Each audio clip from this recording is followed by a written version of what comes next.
திருச்செந்தூர் முருகன் சிலை குறித்து மரபு கதைகளில் வரும் நவபாஷாணத்தின் அதிசயமும் அதிலுள்ள நஞ்சு நிவாரண ரகசியமும் பக்தர்களை பெரும் ஆச்சரியத்தில் ஆழ்த்துகின்றது.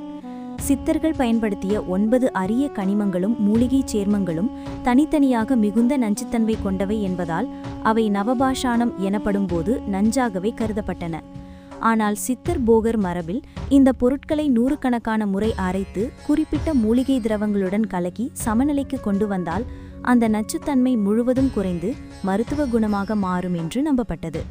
இதே நவபாஷாண கலவையில்தான் பழங்காலத்தில் முருகப்பெருமானின் சிலை உருவாக்கப்பட்டதாக மரபு கூறுகின்றது.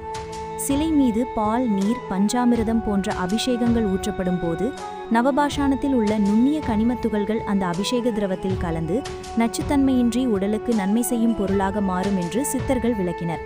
அதனால்தான் ஒரு காலத்தில் அபிஷேக தீர்த்தத்தை நோய்களுக்கு மருந்தாக பயன்படுத்திய பழக்கம் உருவானது.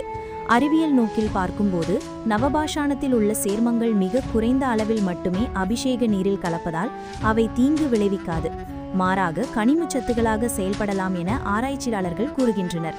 இவ்வாறு நச்சுத்தன்மை கொண்ட பொருட்களே சரியான கலவையால் நஞ்சி எழுந்து நன்மை தரும் மருத்துவ கலவையாக மாறும் சித்த மரபின் அதிசயம் இன்று வரை பக்தர்களை வியப்பில் ஆழ்த்திக் கொண்டிருக்கிறது.